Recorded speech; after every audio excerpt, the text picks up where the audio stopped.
The 21-year-old had moved from France to London to work as a nanny in Wimbledon for Sabrina Kude and Wasim Madouni. They had become obsessed by a bizarre and false delusion that Sophie had been employed to spy on them by Kude's ex-partner Mark Walton, a founding member of pop group Boyzone. I mean, to put it in the vernacular, they were completely insane.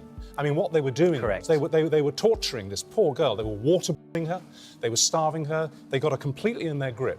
And the excuse they used to commit these horrible, sadistic acts, which eventually killed her, on this young, lovely girl, was that she, as Charlotte says, was having a secret relationship with you. You'd never met her, you'd never heard of her, and that she was spying on them for you.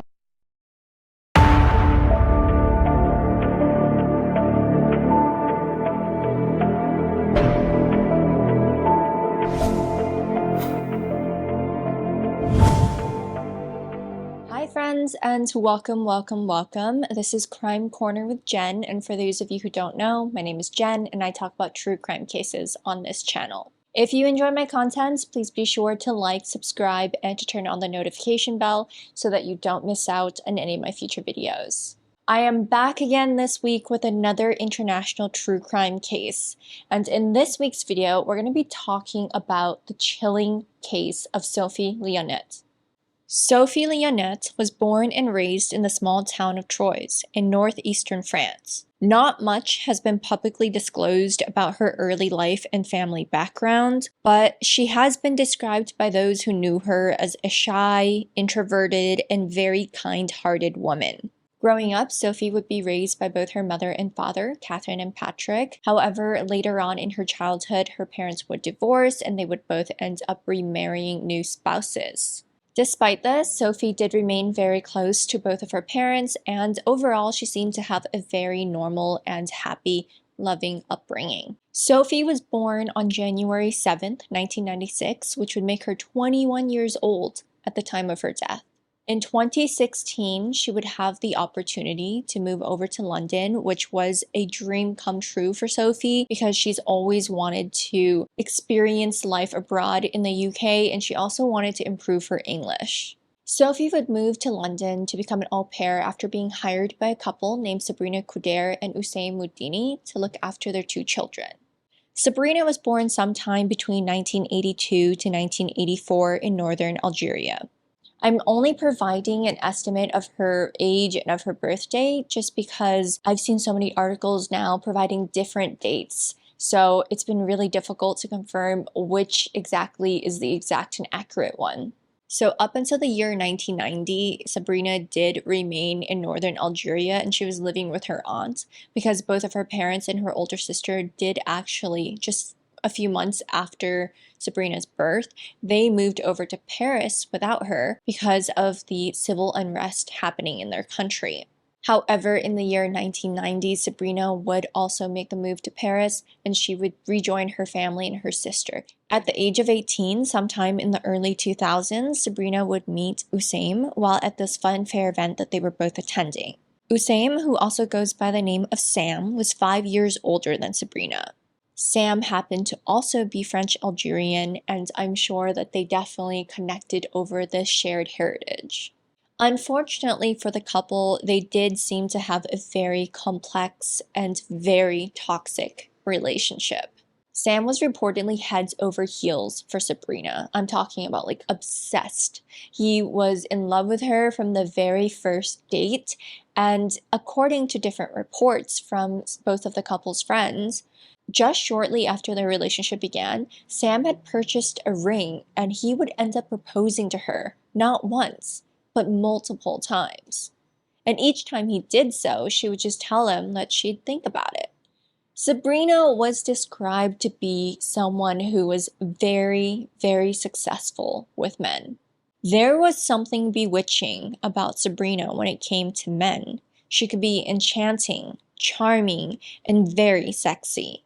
Men would quite literally fall under her spell. So while Sam was completely head over heels for Sabrina, she just wasn't ready to settle down yet. Mind you, she's still pretty young at this age, so it's understandable why she was hesitant to say yes to getting married. So from what I've read, it seems like their relationship started out pretty complicated and pretty toxic because right as they started dating and they became official, Sam would discover that Sabrina had actually been cheating on him with one of his friends. He was out with a group of his guy friends for drinks, and then the topic of Sabrina came up and somebody just let it slip that somebody, one of his other friends in the group, was also seeing Sabrina. And Sam was absolutely devastated by this because he had believed that Sabrina and him were exclusive and that they were girlfriend and boyfriend. Sure, this was at the start of their relationship and things were still new, but it was devastating to Sam. However, he had decided that he was in it for the long run with Sabrina, so he just ended up forgiving her.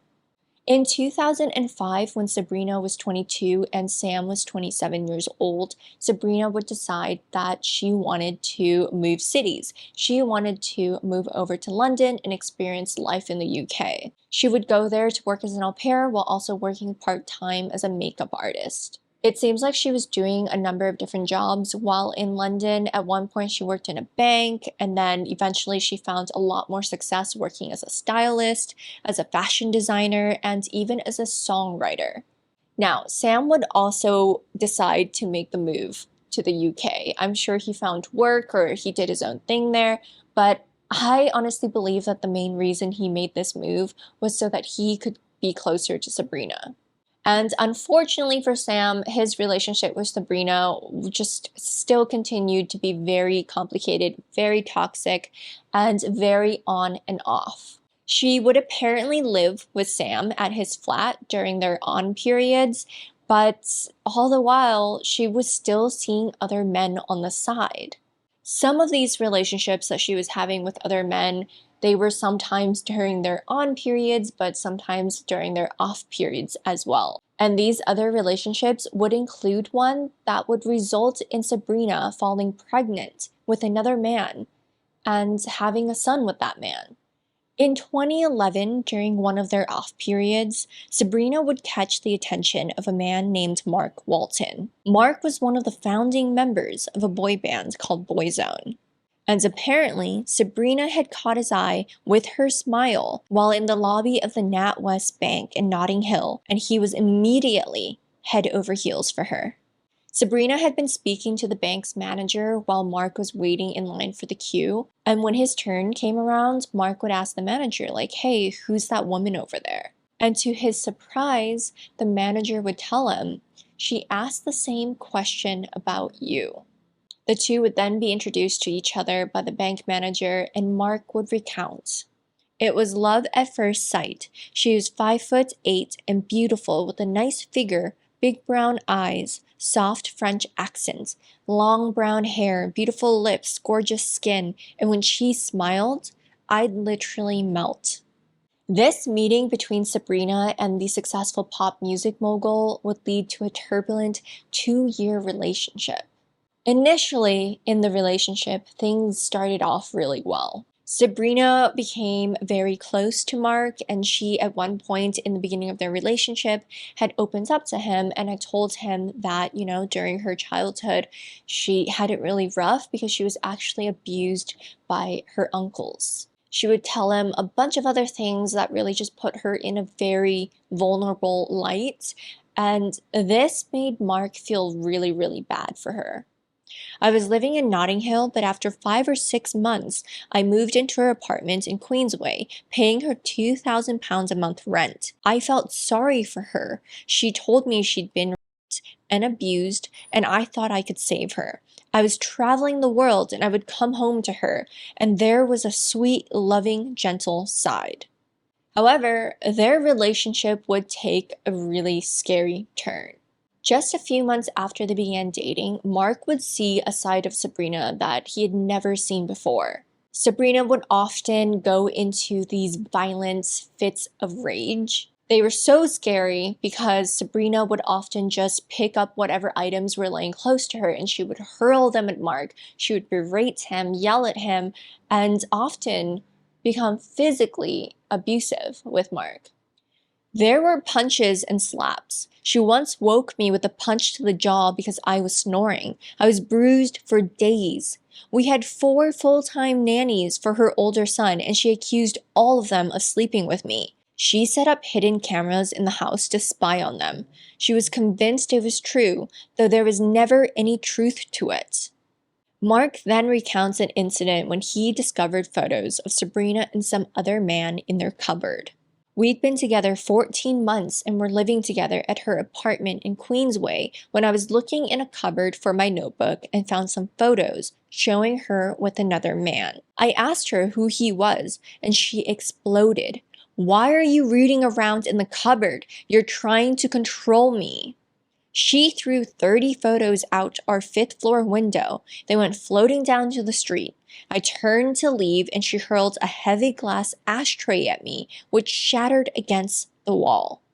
Now, despite all of her issues, Mark was still very much in love with Sabrina. It's also important to acknowledge here that he was in a very abusive relationship with Sabrina, and for victims of such a relationship, it can be really, really difficult to leave such a relationship. It doesn't matter if you're a man, you're a woman, or if it's like a platonic relationship, romantic relationship, whatever. Abusive relationships can make it so scary and so hard for victims of abuse to leave. So while Mark was going through all of these horrible things with Sabrina, I'm sure that he was very scared to leave, in fear of what she would do to him, or even in fear of what she would do to herself. Now, 4 months into their relationship, things would just continue to become even more complicated for Mark, because Sabrina was now pregnant. And according to Mark, when he first found out, he was just ecstatic. He was so happy about this pregnancy because he wanted to be a dad. I mean, he was literally already taking care of Sabrina's other son, or her oldest son, her first child. And that was a child that she had had with another man. But here he was, like, paying for all the nannies, the support for the child that wasn't even his. So he very much wanted to be a father, and he was super happy about finally having his own biological child. However, this happy news would be very short-lived. After a few months, she disappeared back to France, saying her mother was ill. A few weeks later, she called to say, "The baby died. I had a miscarriage. Get on with your life." Then she hung up. I was devastated, but when I talked to her brother, he said it wasn't true. The baby was alive. So, there's a lot to unpack there. But as of 2023, the child is still with Sabrina's family. So they are still being raised by Sabrina's family, and as of today, they are 9 years old. And to this very day, Mark is still trying to get a DNA test done because he wants to be involved in the child's life and to provide that child with financial support and to be involved, because if that's his child, then he has every right to want to be involved. But unfortunately, he found it really difficult to have that connection with his child because Sabrina refused to allow him to have that connection. So Mark and Sabrina's relationship would end just after 2 years of being together. Initially, Mark had made the move over to LA, and I guess Sabrina at some point was supposed to join him. But just days after his move from the UK to LA, Sabrina would text him and end things with him. And after Sabrina had left him, it became nearly impossible for Mark to get her or her family to agree to a paternity test for that child. However, despite their breakup, he would still continue sending thousands of dollars to Sabrina every month because he honestly believed that that child was his, and he didn't want to just, not provide any sort of support. So he would send her thousands of dollars every month, not knowing whether or not that money actually went to the child or if it just went to Sabrina's lifestyle. And over that time period, he was also hiring a number of lawyers to try to get her to agree to a paternity test, but he wasn't successful. For so long, I've considered the baby my son, but I honestly in my heart don't know. Finally, I stopped sending money. So as you can see from that statement, Mark does eventually decide to stop sending money because he's not getting anywhere with Sabrina and he's not getting anywhere with the paternity test that he's requesting. And this is when Sabrina turns on him. She contacted some of my biggest clients, major international music stars, telling them I was a pedophile. That's been very hard for me to get over. I can't think of a worse accusation. I only learned during the Old Bailey trial that she had called the police 30 times about me. She told the police I was sexually abusing her cat, but we didn't have a goldfish, let alone a cat. Now, let's go back to Mark's statement and let's talk about the accusations that Sabrina was making against Mark to the police.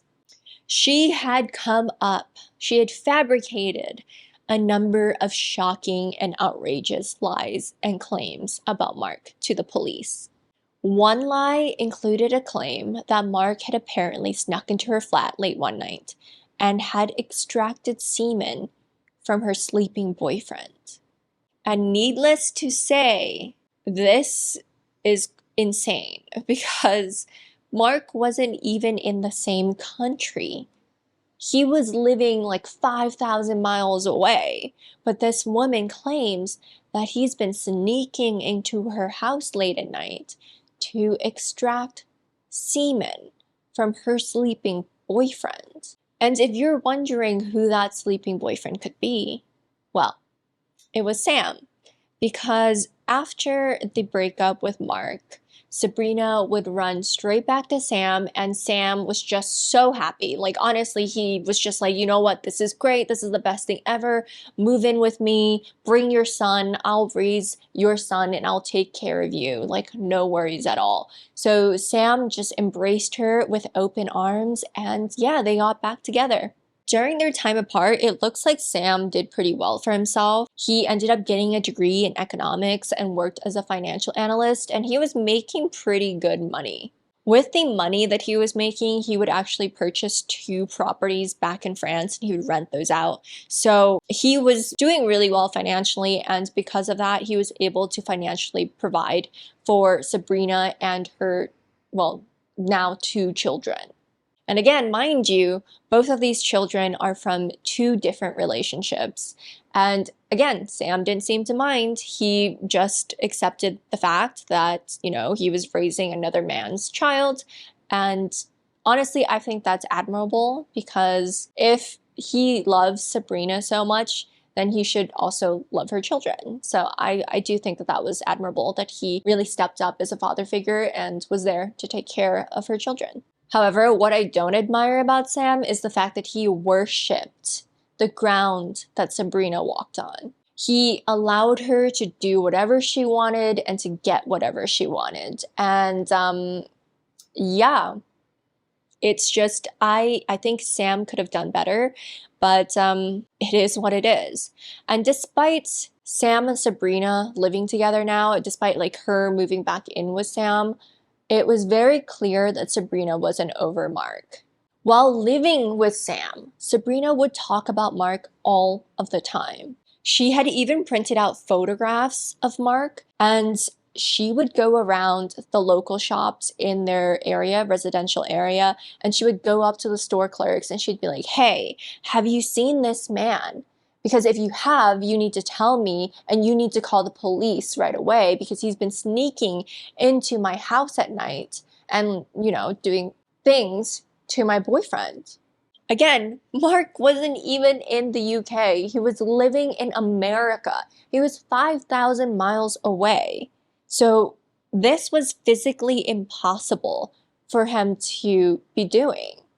Okay, so towards the end of 2016, this is when poor Sophie would enter Sabrina and Sam's life. Sabrina and Sam had decided that they wanted to hire an au pair.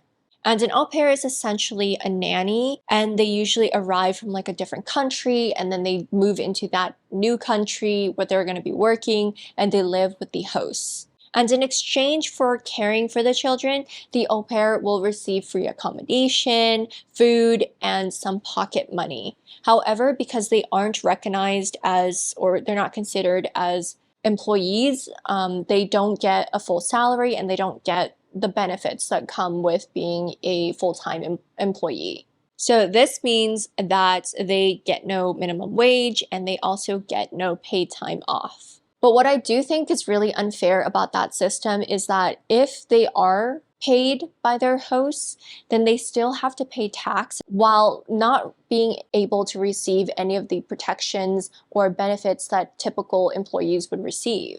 Honestly, to me, that does sound like it could be quite exploitative, especially if you're in the hands of the wrong family, which Sophie unfortunately was. Now, I don't know too much about this topic, but if you do, please weigh in on your opinions, your thoughts. I'd love to hear from you guys, but that was just my 2 cents on that topic. So back to the main story. In 2016, the couple decides that they're going to hire an au pair, and this turns out to be Sophie. Again, this originally seemed like the perfect dream come true for Sophie because she's always wanted to move to the UK. She's always wanted the opportunity to improve her English, and she absolutely loves children. So this really was like her dream job. And when Sophie moved in with Sabrina and Sam, it was just, everything seemed fine. You know, they had a great start. Sabrina and Sam presented themselves as wonderful parents, and they were super welcoming. Neighbors around Sam and Sabrina's home would describe Sophie to be incredibly sweet, a little bit shy and quiet, but she was wonderful. She was very humble, she was very polite, and she was absolutely fantastic with the children. So when things first started out, Sophie was honestly very happy in her new home and with her new environment. She would even call her mother and tell her mother that she and Sabrina were bonding. They would often have chats over tea, and Sabrina was just so lovely to her. And because Sabrina had experience as a makeup artist, she would often do Sophie's hair and do her makeup and just, you know, like fun little girly bonding moments. Unfortunately, this blissful period wouldn't last long. Sophie's workload would quickly become overwhelming. Sabrina started making her work 80 hours a week, and the neighbors even noted that they no longer saw Sophie with the children. Mind you, while Sophie was being made to work 80 hours a week, she was only receiving £63 a month as payment or as pocket money. 80 hours a week is literally twice the amount of a normal office worker, somebody who gets like a typical proper like salary. So for her to be paid only £63 a month and working twice as much as a normal worker, that was shocking to me. Sophie had become responsible for grocery shopping, cooking, cleaning, and she was still responsible for looking after the children. So while the neighbors did say that they had seen Sophie less and less with the children, on the occasional times where she would take them out of the house and she would go somewhere with them, they would notice that she looked really disheveled. However, they just chalked this up to her maybe needing some more time to adapt to the workload as well as to her environment.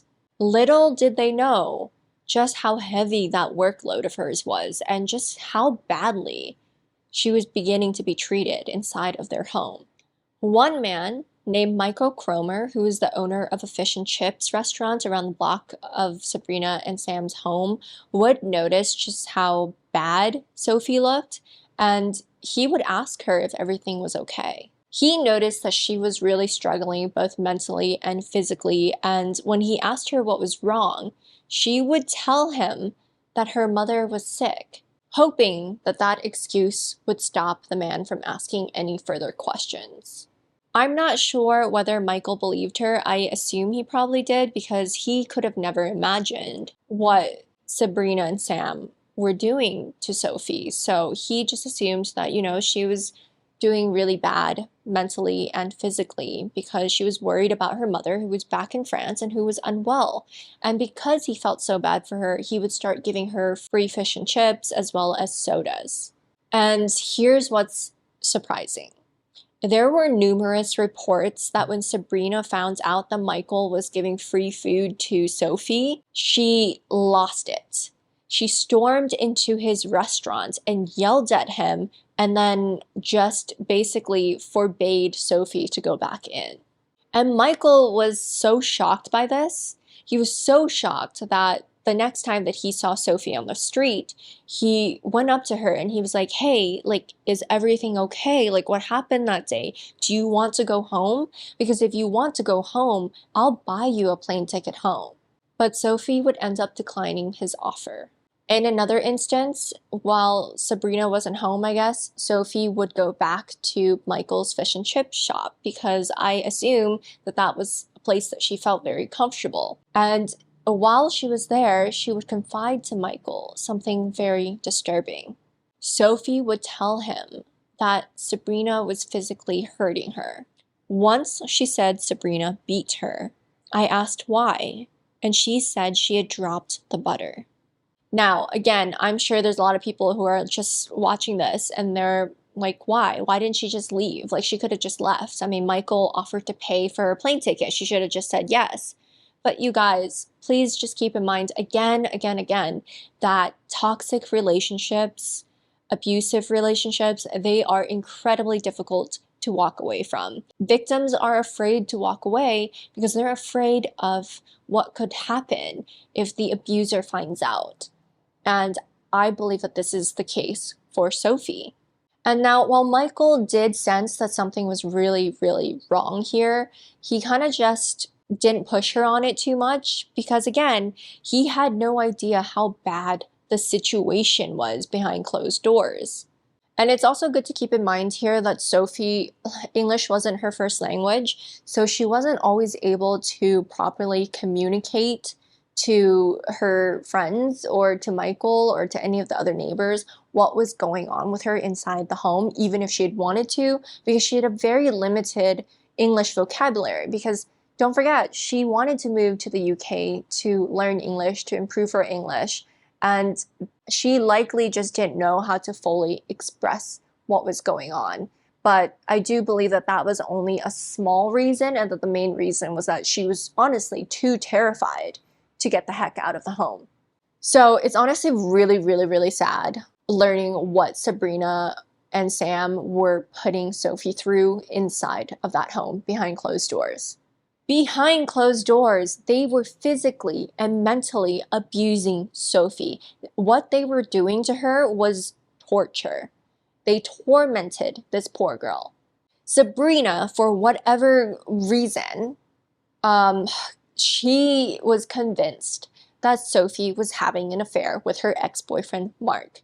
And mind you, this is the same Mark that is 5,000 miles away in LA. This is the same Mark that moved to LA years before Sophie even came into the picture. So Sophie has no idea who this Mark dude is, but Sabrina's convinced that Sophie is having an affair with him and that Mark and Sophie are plotting against Sabrina and Sam.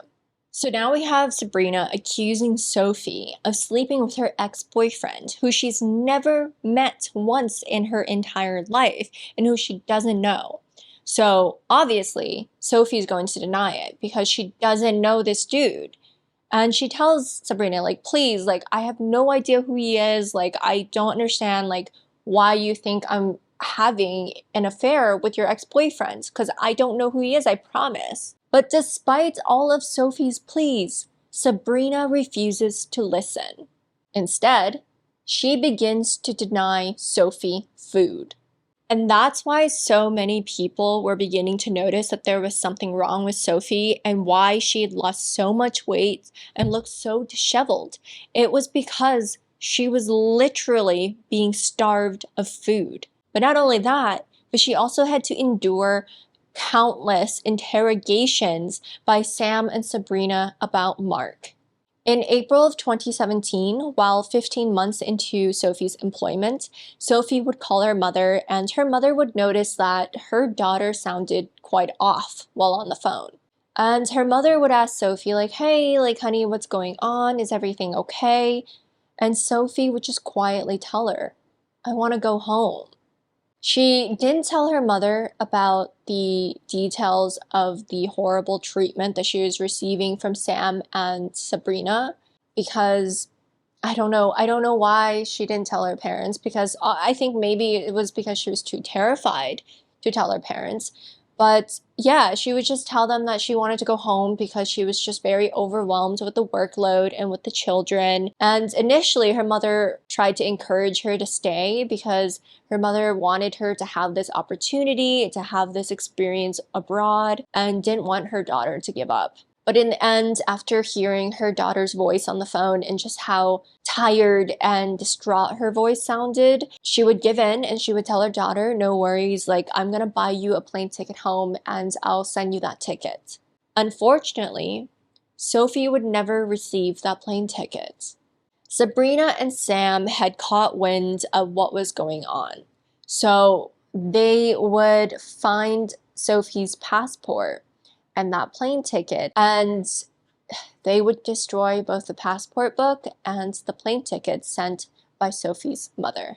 They were refusing to allow Sophie to return home, and at this point in time, they were now trapping Sophie in their home. And as time went by, Sabrina's delusions and mistreatment of Sophie would just worsen. On August 8th, 2017, Sophie would make a call to her mother. And her mother, Catherine, would be alarmed to hear her daughter bawling on the other side of the phone. She sounded disoriented, and frankly, it was just impossible for Catherine to figure out what was going on because her daughter just sounded very confused and wasn't able to communicate clearly what was going on with her. What Catherine at this point did not know was that her daughter was no longer being paid. She was no longer being fed. She was no longer being allowed outside of their house. And instead, she was being starved. She was being beaten. She was being trapped in Sabrina and Sam's home. And she was being interrogated almost nightly about some man she's never met in her life. According to Sabrina, Mark was breaking into their home every night and injecting everyone with drugs. He would inject everyone with these drugs so that he could then SA them. And she was convinced that Sophie was the one allowing or helping Mark to break into their home. After that phone call with Sophie's mother on August 7th, Sabrina and Sam would take away Sophie's phone. And if Sophie ever wanted to make a call to her mother, she would need to do so, but only on Sabrina's phone, with Sabrina standing right next to her, because Sabrina wanted to make sure that Sophie would never be able to tell her mother what she was experiencing in their home. So she would supervise their phone calls. For the majority of the abuse that was going on, initially it was being done by Sabrina. According to numerous reports, whenever Sabrina would go into these fits of rage and would start abusing Sophie, Sam would just leave the house and go for a walk. During the last 12 days of Sophie's life, Sabrina made sure that Sam was now fully responsible for carrying out all of the physical abuse. And honestly, this poor girl, like, my heart just breaks thinking about what this couple did to her and what they made her endure. They would keep Sophie up for nights at a time, for like several days at a time, so that they could interrogate her by watering her in their bathtub. And if that wasn't bad enough, they recorded themselves torturing Sophie and recorded these so-called interrogations. And the recordings were never released to the public because I assume they were so horrifying and just so absolutely terrifying that they were not public friendly. So they were never released to the public because they were that bad. There were a total of 18 recordings. And some of those recordings would show Sam and Sabrina beating Sophie with an electrical rope and, well, electrical cord, and also using household items to hit her with. And in those recordings, Sam and Sabrina can also be heard berating her and just saying the most awful things to Sophie. And all of this is being done because Sabrina's delusions have convinced her that Sophie is having an affair with Mark. And she's now obsessed with getting the confession out of Sophie. There is one image that was snapped from one of the recording tapes, and that image was released to the public, and it's this image. It's honestly incredibly just so heartbreaking to see the state that Sophie is in, because she's almost unrecognizable, and you can clearly see that her condition is just really not well. And you know what's also really, really disturbing? There are transcripts of the recordings that Sam and Sabrina had made, and it's mainly just all Sabrina and Sam speaking, because you rarely hear Sophie saying anything. I do think it's because, for one, she was just really worn down from the lack of food and lack of sleep and from the constant interrogations and abuse, that she probably didn't have energy to speak. But every now and then, whoever had created these transcripts would write in that they heard whimpering or crying from Sophie. It's just honestly like so devastating to imagine what she went through. And Sabrina it really did seem like she truly and honestly believed that her delusions were real. And that to me is a huge sign of some sort of mental illness. But what's surprising to me is that Sam also believed in her delusions. Some experts have tried to explain this, and they've come up with a theory that Sam likely had a shared psychosis disorder where Sabrina's delusions were passed on to him, and so then he believed in what was going on and believed in the delusions. So another thing here is that Sophie actually did, on multiple occasions, just ask Sabrina if she could just go home. And if she just goes home, then this would fix the problem, because if she leaves, then Sabrina would never have to worry about Mark entering into their home and doing the things that she thinks Mark is doing. But they'd refuse, and they would tell Sophie that if she stepped foot outside of their home right now, the police would come and arrest her, and she would spend 40 years in prison because of what she's allowed Mark to do in their home. On September 18th, a final recording would be made. And in this recording, Sophie would break down in tears, and she would tell Sabrina and Sam that she has been letting Mark into their home and that she has been having an affair with Mark. However, she had provided a false confession, because at this point she was so worn down and so exhausted and so terrified, and just she just couldn't handle it anymore. She was just saying whatever she could to get out of the situation. Sabrina had promised Sophie that if she would just confess, that they would let her go home. No worries at all. Like, this would all be forgotten, and that she could just go home to her family if she would just confess. So Sophie decides, okay, like, I will just do what you want me to do. I will confess. I will tell you what you want to hear, thinking that she would be able to go home afterwards. But what would happen next is honestly just beyond words.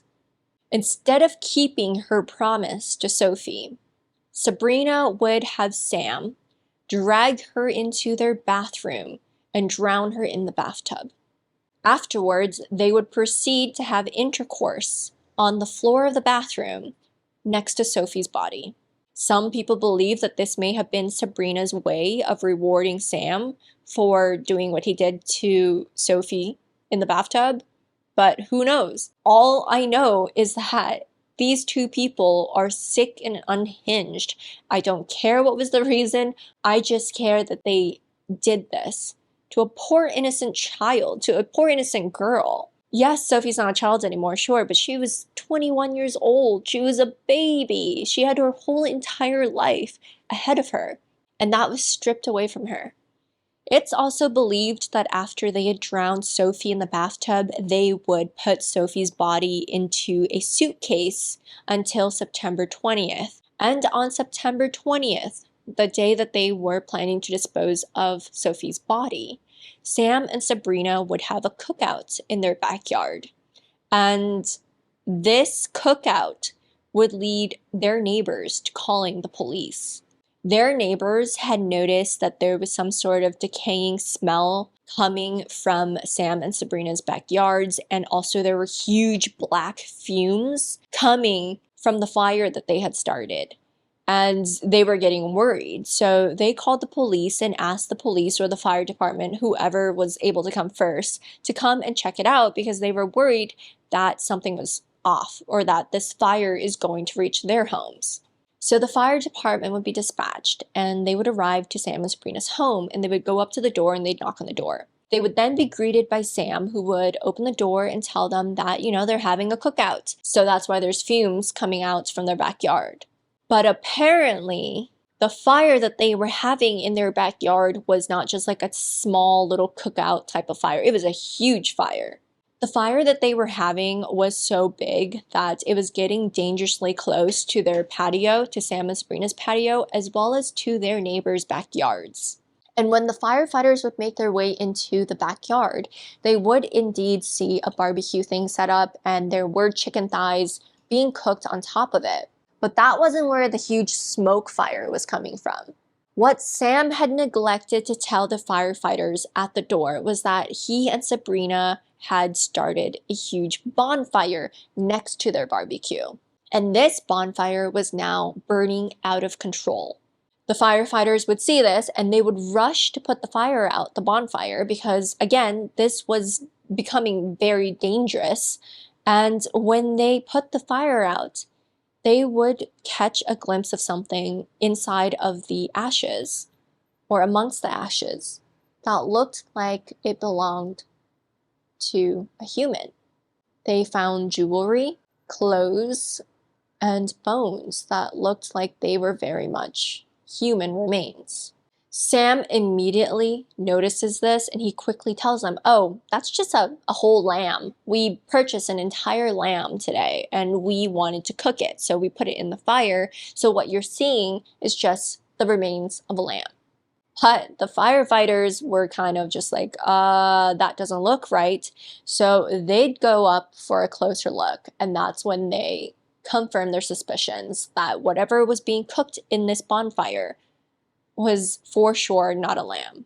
Police were soon called to the scene, and when they arrived and they looked at the remains inside of the bonfire, they, just because of how badly Sophie's body was burned in that fire, they weren't able to confirm her identity for at least 3 weeks. And after they were able to confirm that it was her, they weren't able to confirm an exact cause of death. They suspect that it was either due to trauma to her head, strangulation, or the drowning. Again, she was put through all three, but the authorities just weren't able to pin it down to one thing just because of how badly her body was burnt. However, they were able to confirm that while she was alive, Sophie did sustain a fractured jaw, as well as fractured ribs and a fractured sternum. They were also able to confirm that she had lived with these injuries for up to 3 days. 3 whole days. Can you imagine how much pain this poor girl must have felt for 3 whole days? She was put through absolute torture. And when the authorities searched Sam and Sabrina's home, they would find that Sophie had been kept in a tiny, cramped, and dark room inside of their house. And when they searched that room, they would find a small note tucked away into one of the corners, and it would read, "Why me? I need help to stop them." Sabrina and Sam would be arrested that very day, and at first they would actually try to tell the officers that this had all been one huge accident. However, eventually, Sam does tell the officers that he had actually done all of this himself and that Sabrina hadn't been involved. Again, Sam is obsessed with Sabrina. He's so in love with her, and apparently he would do anything for this woman, include going to jail for her. Sam would tell the officers that they had tried to ask Sophie some questions about Mark, but she wasn't cooperating. So they would try to dip her head into the bathtub water a few times to encourage her to answer these questions. Eventually, Sam would lose his temper, and this would result in him punching Sophie in the face, which led her to falling over and hitting her head. This fall and the trauma to Sophie's head is what, according to Sam, led to her slipping under the water and then drowning. Sam also then tries to tell them that he had immediately pulled her out of the bathtub and had tried to resuscitate her. And now, here's where things become even more interesting. On March 15th, 2018, so about 6 months after their arrest, Sam would tell officers that he'd like to retract his statement and that it was actually Sabrina who had done all of this. He tells the officers that he was sleeping when Sophie was being tortured by Sabrina. And when he had gotten up in the morning, he saw Sophie in the bathtub and panicked and dragged her out of the bathtub and had tried to resuscitate her. But by the time that he had gotten to her, she had already passed. He also then tells them that he had only given that initial statement because he was trying to protect Sabrina. Now, I do wonder what happened between Sam and Sabrina for Sam to have turned on her like this, because it's very unlike Sam to not be protecting Sabrina. Like, he loves her so much. So it really makes me wonder what made him change his mind. Now, as for Sabrina, the entire time that she was speaking to the officers, she's always told them that it was Sam's fault. So I do wonder if Sam somehow found out about that and he was kind of just like, you know what, I'm done with you. You just threw me under the bus after I tried to protect you, so I'm over it. Luckily, with the 18 recordings that Sam and Sabrina had made together, officers had absolutely no doubt that Sabrina was involved. Oh, I'm sorry if you guys just heard that. My dog just sneezed. Bless you, Hazel. So yeah, they knew she played a huge role in what happened to Sophie and in Sophie's torture, and she was absolutely not going to get away with it. So after their arrest, both Sam and Sabrina were taken to do psychiatric testing because, you know, for two people to have done what they did, there's definitely something wrong mentally there. They were taken to go do psychiatric testing, and it would be discovered that Sabrina had BPD, which is borderline personality disorder. And while she was mentally ill and undiagnosed at that time, she was confirmed to not have been criminally insane. So she was fully aware of what she was doing. What's interesting is that Sam was cleared of all mental illnesses, but it's still believed that Sam 100% believed in Sabrina's delusions and that he actually did believe that Mark was breaking into their home every night, injecting everyone with drugs, and then SAing them. In 2018, both Sam and Sabrina would finally admit to disposing of Sabrina's body. However, the couple would continue to place blame on one another and would refuse to accept responsibility for committing the murder itself. But considering all of the overwhelming evidence against them, it was just not possible for them to get away with it because it was very clear that these two people had murdered Sophie. And in May of 2018, both Sam and Sabrina would be found guilty for the murder of Sophie Lionnet. And here's something that when I found out about it, I was just like, what? Like, it was just so disgusting to me. During the sentencing period, Sabrina would write a letter addressed to Sophie and Sophie's family to beg for their leniency during the sentencing. That letter would read, "Dear Sophie, may peace be with you. First of all, I wish everyone, including Sophie, especially her parents and family who are suffering badly, to know how deeply sorry I am for what happened to Sophie. We shared many good times together as well as pains until things went terribly wrong and it ended up in this horrendous tragedy. I think of you every day and I am shocked and sad that you are not part of this world anymore. It feels like a horrible dream to me that I wish I could just wake up from.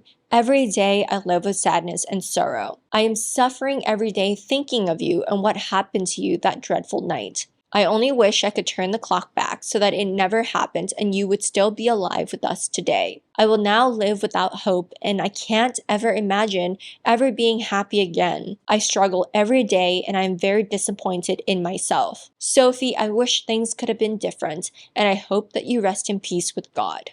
With deepest regret, Sabrina Cooter. And the judge presiding over Sam and Sabrina's case would make the following statement. The suffering and terror you put her through before her death was prolonged and without pity. With conduct such as this, in all the circumstances of what happened to Sophie, I don't think it matters who was the principal and who was the secondary party. Deliberate and sustained conduct like this has its origins in cruelty and a desire for revenge, which means the delusions have much less significance. The judge said that the couple knew what they were doing and would proceed by telling them, "You reduced Sophie to a dreadful physical state where her spirit was entirely broken, and that's an awful thing to do to another human being." Sabrina and Sam were then sentenced to serve a minimum of 30 years in prison. Sophie's body would be returned to her family in France, where she would be laid to rest. Her family were and are devastated by what happened to Sophie. She was kind and caring, she had big dreams and was excited about her new life in the UK.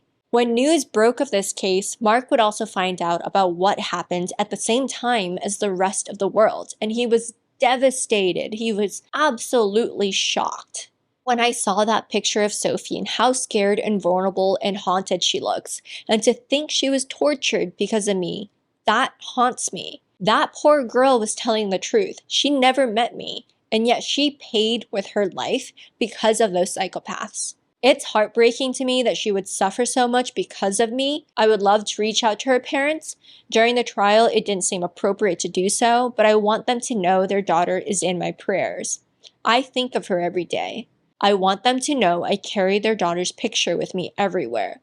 I will never forget her. We never met, but I will always pray for her and her parents. And that does bring this case to a close, guys. Honestly, I am just disgusted by Sabrina's letter. Her letter was written in such a way that just seemed like what happened to Sophie was out of her control, and that it just made it sound like she had nothing to do with what happened to Sophie and that she's beyond devastated that Sophie went through this tragic incident and then lost her life because of it. Like, it just sounded so distant from the actual reality of the situation. Sabrina and Sam did this to Sophie, and in her letter addressed to Sophie and Sophie's family, she made it sound like she loved Sophie and that she will never ever be happy ever again because Sophie's not alive in this world. But she's not alive in this world because of what Sabrina and Sam did. And the fact that they just aren't accepting responsibility for that, this entire thing must have been so traumatic for Sophie's family. And they're going to have to live with the knowledge of what happened to their loved one for the rest of their lives. And that's just really devastating. Again, that does bring this case to a close, guys. Thank you so much for tuning in. Let me know what you guys think of this case. Do you guys actually think that Sabrina and Sam are evil people? Or do you think that Sabrina's actions were purely due to her mental illnesses? I would actually love to hear your thoughts on that one, because I personally think that she's just an evil person, and so is Sam. So that's my 2 cents on it. I would love to hear your thoughts, and as always, if you have any other case recommendations, please drop them through to truecrimebygenta@gmail.com, and I hope to see you guys in my next video. Thank you guys. Have a wonderful week ahead. Bye.